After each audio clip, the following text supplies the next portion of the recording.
Waduh, kartu kredit itu identik dengan hutang dong. Ini kayaknya kedepannya semua satker bakalan pakai nih. Tidak menyenangkan kembali ke zaman dulu. Lebih enak yang CMS, duduk manis, kita tinggal verifikasi.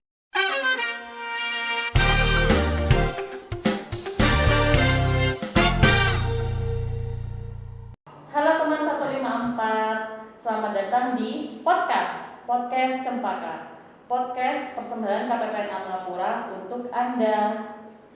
Nah, hari ini di episode 5 bersama saya Elena Rose, kita akan membahas topik yang sangat terkini dalam dunia pelaksanaan anggaran dan tentunya juga banyak diperbincangkan di kalangan bendahara, yaitu kartu kredit, tetapi kartu kredit pemerintah. Nah, untuk hari ini kita juga kedatangan tamu istimewa, yaitu dua orang wanita yang sangat cantik dan hebat sekali dalam mengawal pelaksanaan APBN. Ya, selamat datang Mbak Tantri dan Mbak Rizka. Halo. Bagaimana kabarnya hari ini Mbak Tantri dan Mbak Rizka? Astungkara baik. Ya. Alhamdulillah baik. Mbak Ellen gimana? Iya, alhamdulillah baik juga.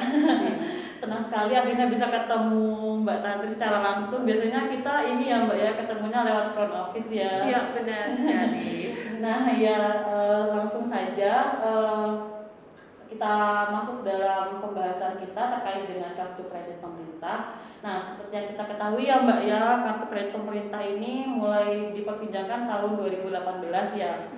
Namun ramai diperbincangkannya mulai di tahun 2019 sampai dengan sekarang. Nah, untuk Mbak Tantri nih sebagai eksekutor dari kartu kredit pemerintah, bagaimana first impression dari Mbak Tantri sendiri ketika mendengar kata kartu kredit pemerintah?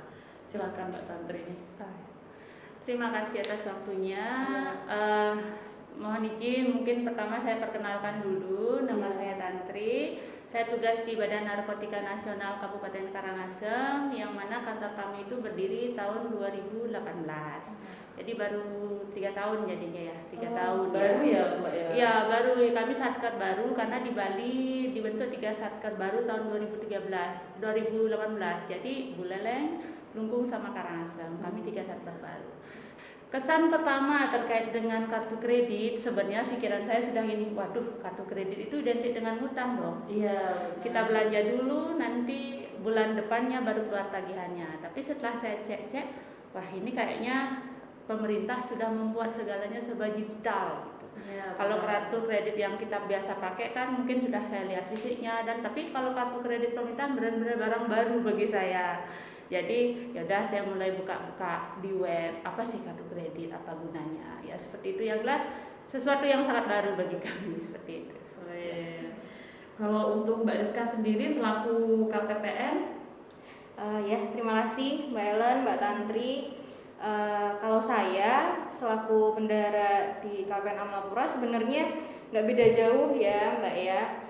Tentunya saat pertama kali mendengar tentang kartu kredit pemerintah, yang ada di kepala kita kartu kreditnya ya Mbak ya. Karena kan memang kartu kredit itu sudah umum ya. Kalimat itu sudah umum dan merupakan objek yang sering digunakan oleh personal. Mungkin Mbak Tantri juga punya kartu kredit, Mbak Ellen juga mungkin punya kartu kredit. Jadi tentunya yang ada di pikiran saya pertama kali kartu kredit yang digunakan oleh orang-orang gitu. Jadi yang digesek terus muncul tagihannya di bulan depan. Nah, bedanya tinggal ditambahin pemerintah aja. Oh, berarti ini yang digunakan oleh pemerintahan. Jadi di mindset saya, oh ini mungkin memang suatu metode baru dalam pelaksanaan anggaran, di mana kita dimungkinkan dalam pelaksanaan anggaran itu bisa melakukan secara non tunai pembayarannya. Nah, salah satunya ini dengan kartu kredit seperti itu. Ya. Nah, setelah memberikan first impression nih, nah untuk BNN Kabupaten Karangasem sendiri, kapan pertama kali menggunakan KKP? Terus gimana sih Mbak rasanya menggunakan kartu kredit pemerintah, dampak yang dirasakan oleh Mbak Tantri sendiri sebagai bendahara?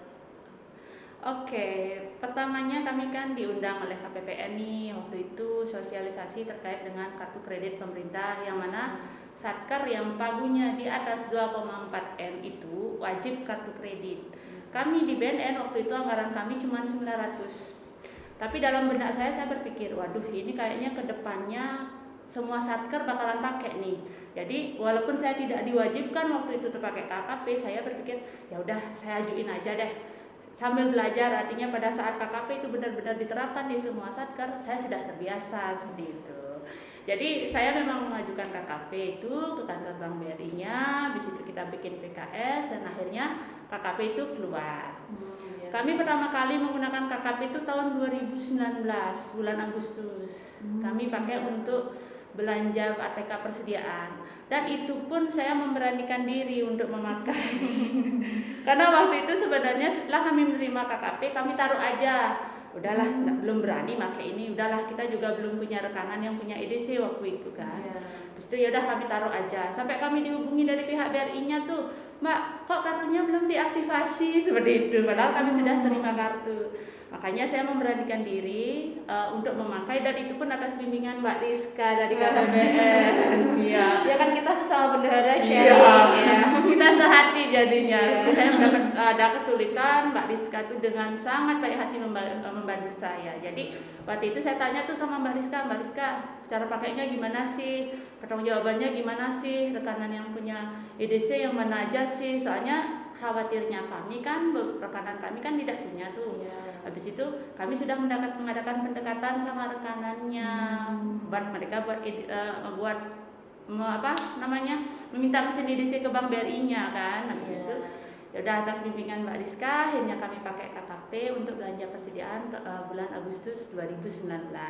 Dan pertanggungjawabannya pun saya nanya lagi sama Mbak Rizka nih. Jadi step per step ya. Iya, step per step. Setelah saya gesek, saya tanya lagi Mbak Rizka gimana sih bikin GUP-nya? Habis itu Mbak Rizka dengan baik hati dan dengan sabar mengajari saya bikin GUP-nya itu. Dan akhirnya GUP dah lolos dan uangnya sudah masuk nih ke rekening bendahara kan. Habis itu, cara bayarnya kayak gimana nih? Tanya lagi sama Mbak Rizka. Jadi step by step akhirnya berkat bantuan dari Mbak Rizka KPPN kami bisa menggunakan KKP dan seperti ketagihan kami pakai karena KKP. mudah ya Bu ya. Iya, karena mudah dan habis itu kita nggak usah ngitung pajak lagi. Ya kan Mbak saya. Iya betul. Jadi belanja barang dengan menggunakan KKP itu pajaknya rekanannya urus. Jadi kita tinggal gesek aja, kita bikin GUP udah selesai. Jadi lebih simple. Iya. Ya itu memang sesuai dengan PMK yang terbaru ya, PMK 231. Memang sekarang untuk kartu kredit pemerintah itu untuk pajaknya baik itu PPN kemudian PPh 22 itu sudah tidak dipungut lagi oleh bendahara apabila menggunakan pembayaran melalui KKP. Tapi tentunya tetap dipungut untuk pajak itu, tapi sudah dari rekanan langsung seperti itu. Dan ngomong-ngomong nih tadi soal pengalaman ya Pak, Mbak Tantri. Saya juga masih ingat banget waktu pertama kali Mbak Tantri datang ke KPPN.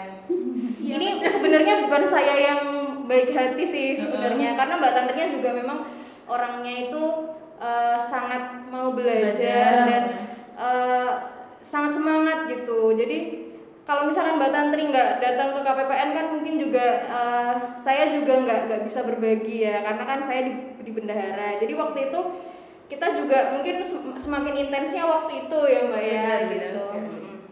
Jadi Mbak Tantri ini mau belajar banyak, mau istilahnya kayak studi banding ya dengan saya mungkin yang sudah melakukan pembayaran KKP terlebih dahulu. Jadi memang untuk kondisinya ini di Amlapura tidak terlalu banyak merchant ya Mbak ya, tapi namanya kita untuk melakukan suatu perubahan kita harus mau melangkah dulu nih gitu.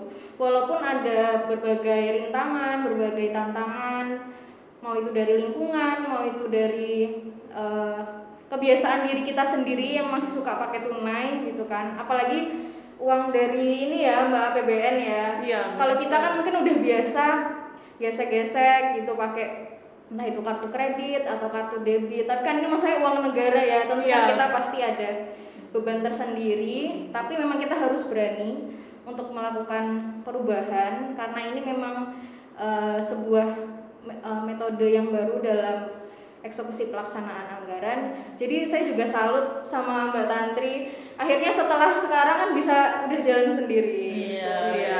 Terima kasih. Keren.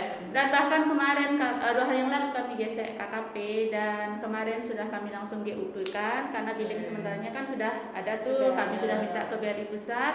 Jadi kami sudah bisa KKP dan tadi pagi udah masuk ke rekening jadi udah langsung saya bayarkan ketagihan KKP-nya. Keren.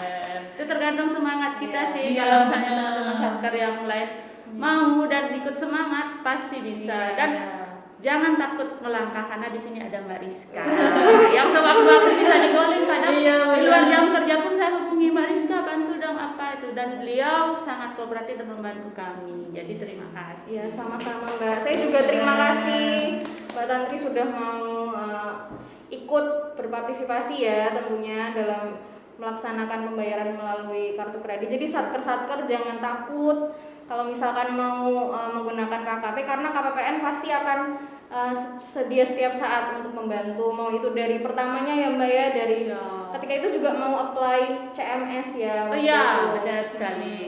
Ketika dari PKS kemudian apply CMS untuk metode pembayaran KKP itu sendiri yang lebih mudah. Kemudian juga sampai nanti di pertanggungjawabannya seperti itu. Kalau misalkan nggak sama saya juga bisa sama CSO. Jadi banyak sekali yang mendukung. Banyak sekali yang bisa membantu kita. Yang penting kita mau rajin bertanya dan mau mencoba. Memang sih sebagai bendahara kita memang mempertanggungjawabkan keuangan negara itu APBN memang cukup berat. Tapi kalau kita takut siapa lagi yang berani? Gitu. Jadi setidaknya kita berani dulu untuk melakukan transaksi seperti itu karena kan seperti zaman sekarang itu kan semua serba digital nih. Hanya pemerintah memang sudah bagus sekali mengambil langkah semuanya serba digital seperti CMS, KKP yang mana KKP itu kan dulu saya masih narik uangnya di bank itu masih pakai cek. Tapi sekarang dengan adanya CMS saya tinggal duduk manis dari pagi sampai sore di meja di kursi kan. Di situ kita transaksi udah dari CMS semua. Jadi kita nggak usah kemana-mana lagi. Iya betul sekali. Ya itu berarti membuat kenyamanan. Cuman ada kekurangannya sebenarnya menurut saya pribadi. Kekurangannya apa? Pinggang kita sakit karena kita tidak bangun-bangun dari pagi sampai sore kan. Begitu terlalu enaknya. Iya, karena semua transaksi sudah digital, sudah dengan laptop. Jadi harus menyempatkan diri untuk berdiri, habis itu peregangan sedikit lah biar tidak capek. Karena seperti itu capek duduk jadinya. Transaksi semuanya. Ya seperti itu. Sudah mudah, udah apa-apa digital ya. Iya, mungkin digital. sedikit tambahan ya untuk teman 154 yang mungkin masih belum tahu nih apa itu CMS. Sebetulnya CMS itu kepanjangan dari Corporate Management System. Nah, CMS ini sering dikenal sebagai internet banking tapi untuk rekening dari pemerintah ya Mbak. Nah, salah satu pembayaran tagihan kartu kredit pemerintah itu bisa kita lakukan melalui CMS. Nah, dengan melalui CMS ini kita tidak perlu lagi memikirkan adanya biaya tambahan. Seperti itu. Karena mungkin salah satu kendala juga ya Mbak Tantri ya ketika kita melakukan pembayaran melalui teller terkait tagihan KKP itu masih ada beberapa teller yang mungkin belum mendapatkan informasi sehingga ada tagihan tambahan yang itu tidak boleh dibebankan di APBN karena untuk biaya tambahannya hanya biaya materai ya Mbak Tantri ya. Iya, biaya materai yang muncul pada billing sementara. Iya, itu juga pernah ya dialami sama Mbak Tantri ya waktu itu. Iya, waktu itu kami kan setelah kami gesek KKP, kami minta billing sementara kepada BRI pusatnya kan. Ternyata di situ muncul biaya materai 3.000. Waduh, gimana perwabukunya nih gitu kan. Ya saya konsul lagi sama Mbak Rizka, ternyata bisa dibayar. Ya. Di perkantoran ya. Iya, perkantoran. Iya, cuma waktu di tellernya mau kena lagi ya. Iya, tambahannya. pada saat pembayarannya di itu. saudara kena biaya admin lagi. Makanya untuk itu daripada kita susah-susah, jadi lebih baik waktu itu kemarin disarankan untuk membuat CMS saja. Ya. Jadi tidak perlu pusing-pusing memikirkan biaya tambahan tersebut gitu. Memang sebetulnya sesuai dengan PMK 196 tidak boleh ada biaya tambahan walaupun itu dalam rangka pembayaran tagihan kartu kredit. Yang hanya boleh dibebankan sekali lagi adalah biaya materai. Nah, untuk itu mungkin dari bank-bank yang lain itu mungkin sudah tidak mengenakan tambahan, tapi mungkin ada beberapa ya teller yang belum mendapatkan informasi secara sempurna. Jadi akan lebih baik jika kita ya sudah kita pakai saja CMS. Jadi langsung non tunai gerakannya memang gerakan non tunai seperti itu. Jadi sekarang malah ketagihan ya Mbak ya pakai CMS ya. Satu kali pakai CMS dan KKP ketagihan lagi bulan, dan waktu ini kami kan ada pergantian pimpinan tuh, jadi CMS-nya kami masih urus, jadi kami kembali ke tunai kan beberapa waktu, aduh ternyata tidak menyenangkan kembali ke zaman dulu. Lebih enak yang CMS, duduk manis, kita tinggal verifikasi, kita tinggal bayarnya lewat laptop, ya udah pokoknya simple banget gitu loh, dan itu pun bisa mobile ya Mbak ya kan, dari handphone kita sendiri, misalnya kita pas di mana pas mengikuti rapat atau kita masih bisa transaksi. Jadi seperti itu kemudahannya. Jadi APBN itu tetap terlaksana, artinya pencairannya tidak terhambat walaupun kita tidak berada di kantor, seperti itu. Nah, selain kemudahan dalam bertransaksi menggunakan KKP itu apa lagi Mbak yang dirasakan sebelum dan sesudah menggunakan KKP? Oh ya, sebelumnya. Kalau sebelum kami pakai KKP, kami kan masih belanja tuh rekanannya, habis itu kita bikin perwabukunya dan di silabinya itu kita kan saya belum sakti nih, belum pakai sakti, kami masih pakai SAS. Jadi di silabinya itu kita harus mentransaksikan pungut pajak, setor pajak. Habis itu kita juga harus bikin billing dulu kan, habis itu baru bayarkan pajaknya. Tapi setelah memakai KKP itu kita tinggal geser, bikin GUP KKP. Setelah masuk dananya ke rekening bendahara itu langsung kita bayarkan, udah selesai. Jadi pajaknya kita benar-benar dimudahkan. Artinya transaksi itu kita lebih simpel gitu, seperti itu. Iya, dan satu lagi tentunya ketika menggunakan KKP kita tidak perlu menunggu 50% ya. Iya benar, berapapun transaksinya udah bisa langsung kita kita bisa pertanggungjawabkan. Jadi memang kan untuk uang persediaan itu kan ada yang tunai, ada yang non tunai. Nah, non tunai ini kan dengan KKP.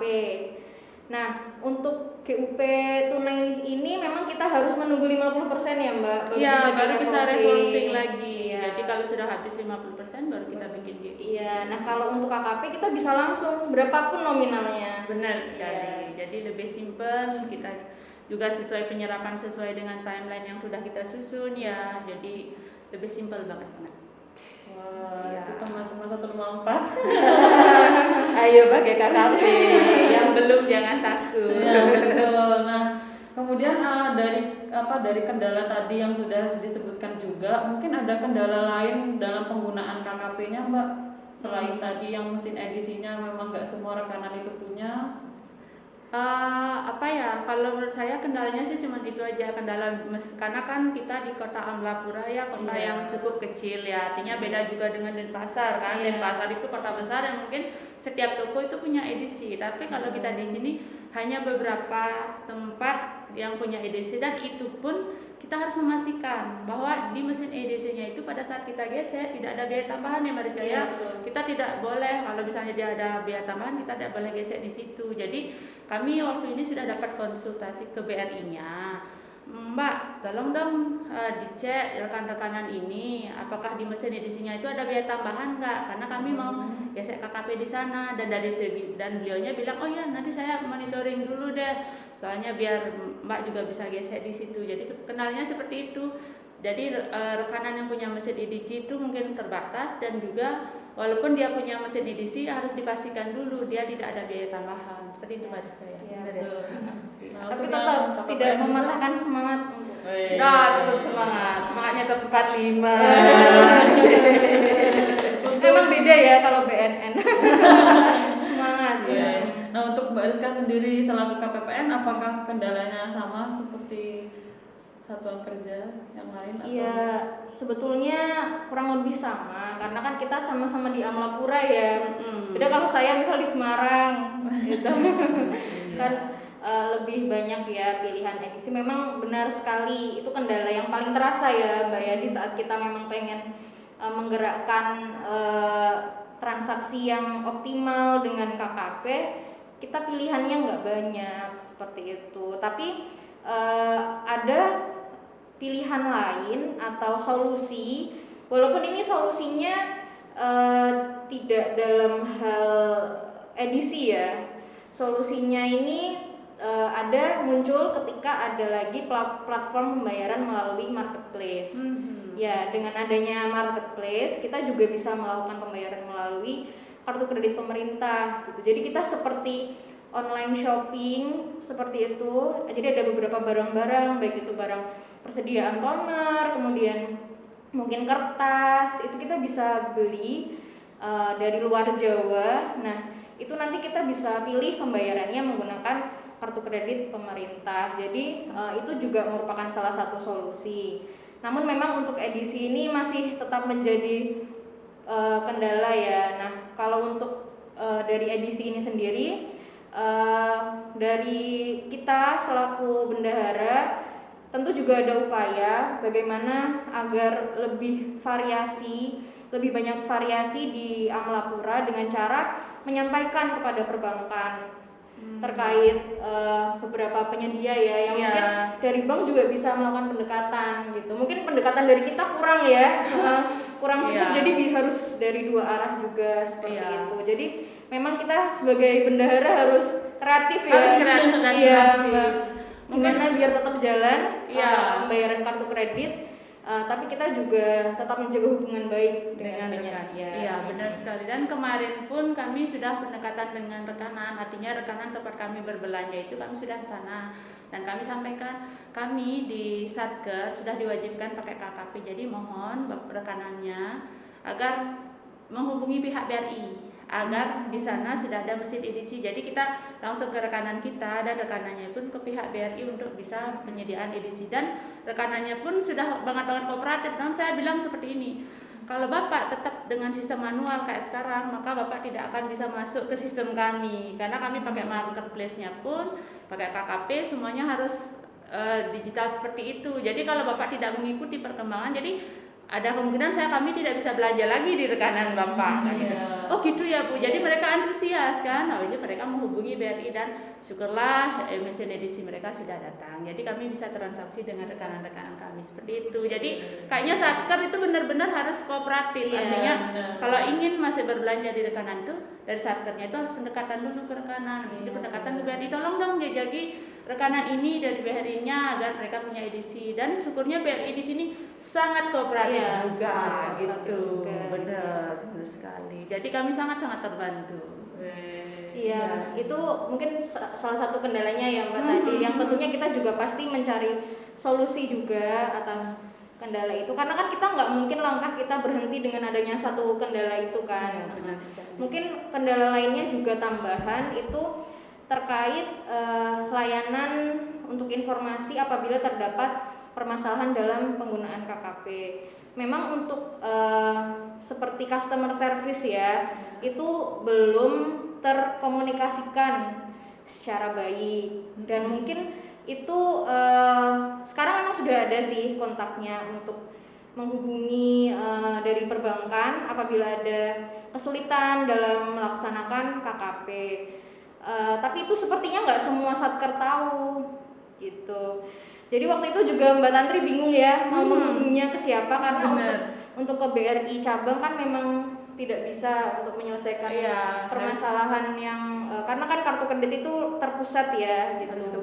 Jadi memang kalau dari cabang kan dieskalasi, sedangkan kan kita mungkin butuh cepat seperti itu solusinya. Nah akhirnya waktu itu Mbak Tantri tanya ke saya ya Mbak ya. Nah kebetulan saya ada kontak untuk customer service-nya, jadi langsung saya share. Nah kalau untuk yang kita yang sudah tahu tentunya nggak usah berpikir oh ini nanti bingung nih gitu.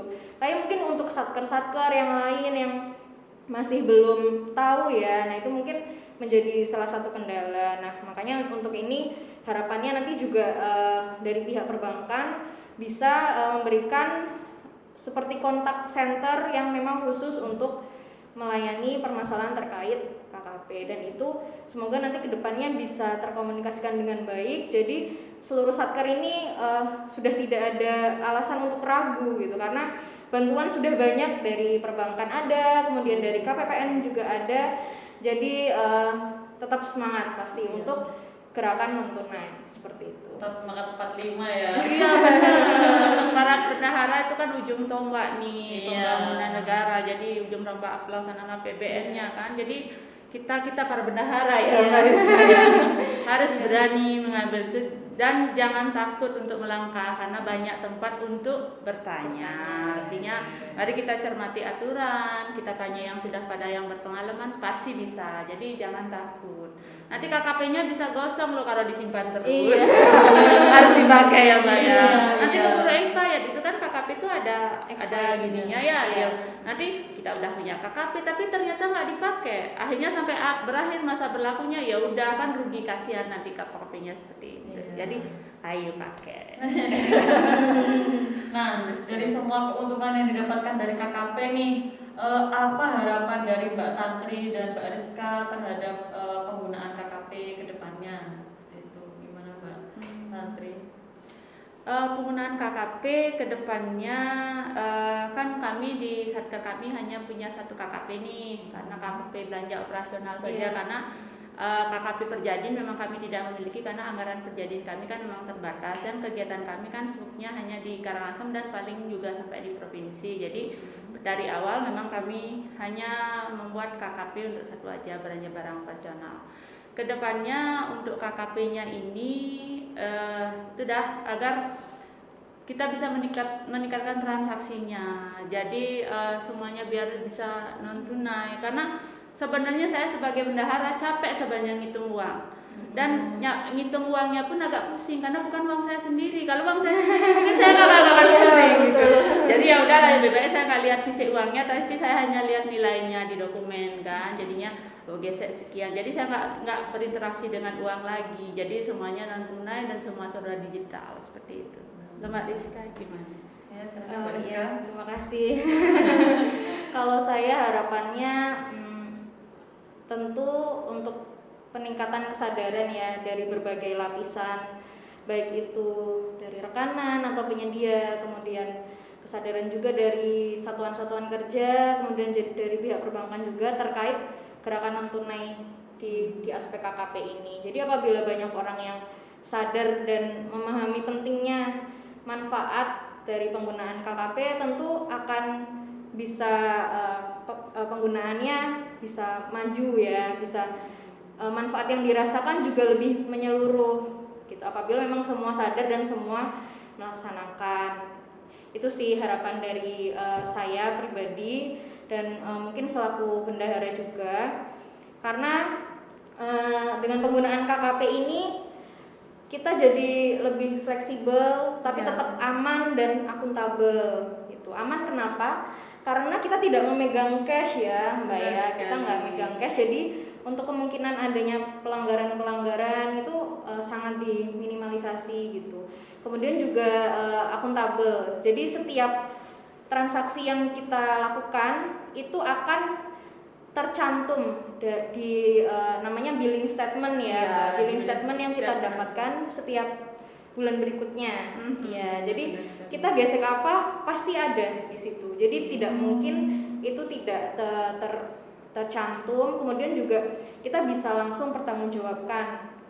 Jadi tidak lama ya untuk transaksi itu, tidak idle cash ibaratnya seperti itu. Kemudian juga fleksibel, kita bisa lakukan di berbagai platform, bisa juga dari marketplace, kemudian dari edisi, bisa juga lewat marketplace lainnya seperti mungkin Tokopedia atau di marketplace lainnya seperti itu sih. Jadi harapannya semoga kedepannya satuan-satuan kerja dari Kabupaten Amlapura semuanya bisa semangat, apalagi setelah nonton ini ya. Masih semangat dong. Iya. Ini berkat Mbak Tantri nih ngasih motivasi gitu. Jadi kita bisa sama-sama untuk melakukan gerakan non tunai ini sehingga juga manfaatnya bisa besar ya, masif. Karena ini manfaatnya tidak hanya untuk kita selaku satuan kerja tapi juga ke negara. Karena tentu idle cash ini kan tidak baik ya, maksudnya bukan tidak baik sih. Idle cash ini kan menghambat. Iya, jadi kan uangnya kan mengendap aja gitu. Padahal kita butuh pertumbuhan ekonomi. Jadi ini juga salah satu manfaat yang bisa diperoleh dari negara kita tercinta. Ya.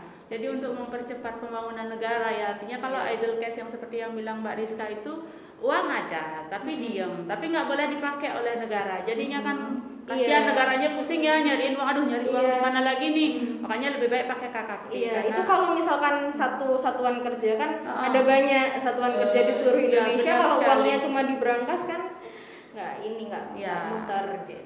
Akan menghambat pembangunan dari negara ini. Sekarang kan kita harus menggalakkan pembangunan ya. Itu salah satu tugas bendahara yaitu meminimalisir jumlah idle cash. Jadi mari kita pakai KKP. Nah, sebagai eksekutor dari penggunaan KKP nih, coba Mbak sekali lagi mengajak satker lain yang belum menggunakan untuk menggunakan KKP seperti Mbak Tantri dan merasakan keuntungannya. Silahkan Mbak. Oke, terima kasih. Bagi teman-teman bendahara di seluruh satker lingkup KPPN Amlapura, jangan takut untuk pakai KKP ya. KKP itu pemakainya mudah. Yang penting pastikan di mesin EDC-nya itu tidak ada biaya tambahan ya. Dan apabila dalam penggunaannya itu dan pertanggungjawabannya menemui kendala, ada Mariska yang siap membantu 24 jam loh. Tinggal di chat, Mariska apa sih langkah selanjutnya? Seperti yang saya lakukan terdahulu. Jadi pertamanya saya nggak berani, tapi berkat Mariska dan teman-teman KPPN yang lain juga, jadi kami bisa menggunakan KKP, kami bisa revolving DUP-nya dengan sangat lancar. Jadi jangan takut ya, jangan taruh KKP-nya. Kasihan kalau KKP nggak dipakai ya, nanti gosong seperti tadi. Nggak dipakai. Dari Mbak Rizka sendiri mungkin saya agak tersipu-sipu nih. Ya mungkin ini ya kesini ya. Halo teman 154, khususnya para bendahara dan pejabat pengadaan. Mari kita gunakan kartu kredit pemerintah karena KKP itu mudah dan tentunya aman. Itu saja ya. Nah, sebelum kita tutup acara hari ini, mungkin ada yang mau disampaikan oleh Mbak Tantri dari BNN Kabupaten Karangasem. Silahkan. Oke. Terima kasih, saya merasa bersyukur sekali dan saya merasa tersanjung mungkin ya kenapa saya diundang ke sini sebagai testimoni mungkin ya pemakaian KKP. Jadi seperti yang sudah saya jelaskan tadi bahwa KKP itu memang aman, jadi kita bisa bertransaksi di sana dan pertanggungjawabannya juga sangat mudah. Karena saya bekerja di Badan Narkotika Nasional Kabupaten Karangasem, yang mana salah satu fungsi kami adalah memberikan sosialisasi kepada seluruh lapisan masyarakat, mungkin salah satunya dan kepada Mbak Rizka, Mbak Jayang di sini dan seluruh personil KPPN juga semua teman-teman di Satker bahwa kita semua harus menjauhi yang namanya narkoba. Ya, karena kita adalah aparat pemerintah, jadi kita benar-benar tidak boleh bersinggungan dengan namanya narkoba. Karena sekali sudah masuk dalam kehidupan kita, maka tidak ada istilah sembuh, yang ada hanya istilah pulih. Pulih yang mana suatu hari bisa kambuh lagi. Kalau sudah jadi pecandu, sekarang mungkin pulih dia, tapi nanti bisa kalau ada temannya lagi ngajak bisa seperti itu. Jadi kita benar-benar harus menjauhi narkoba dan juga kita harus mengingatkan saudara, teman, tetangga semua agar selalu menjauhi narkoba karena efek narkoba itu benar-benar tidak ada positifnya sama sekali. Jadi tugas kami yaitu mari kita bergandeng tangan karena kami di BNN tidak bisa bekerja sendiri. Jadi kami harus berkolaborasi dengan semuanya. Mari kita sama-sama perangi narkoba. Jadi tagline untuk BNN saat ini adalah War on Drug. Jadi kita berperang terhadap narkoba. Sekian, terima kasih. Terima kasih arahannya Mbak Tantri terkait dengan kejahatan narkoba dan kita memang harus memperangi narkoba itu sendiri. Benar sekali. Nah, kita sudah sampai di penghujung podcast pada hari ini. Terima kasih Mbak Tantri dan Mbak Rizka yang terima sudah kasih, hadir. Sama-sama. Terima kasih juga sudah mau berbagi ilmunya kepada kita semua. Nah, untuk kalian teman 154 jangan lupa like, comment, dan share video ini. Dan see you again in the next episode. Dadah!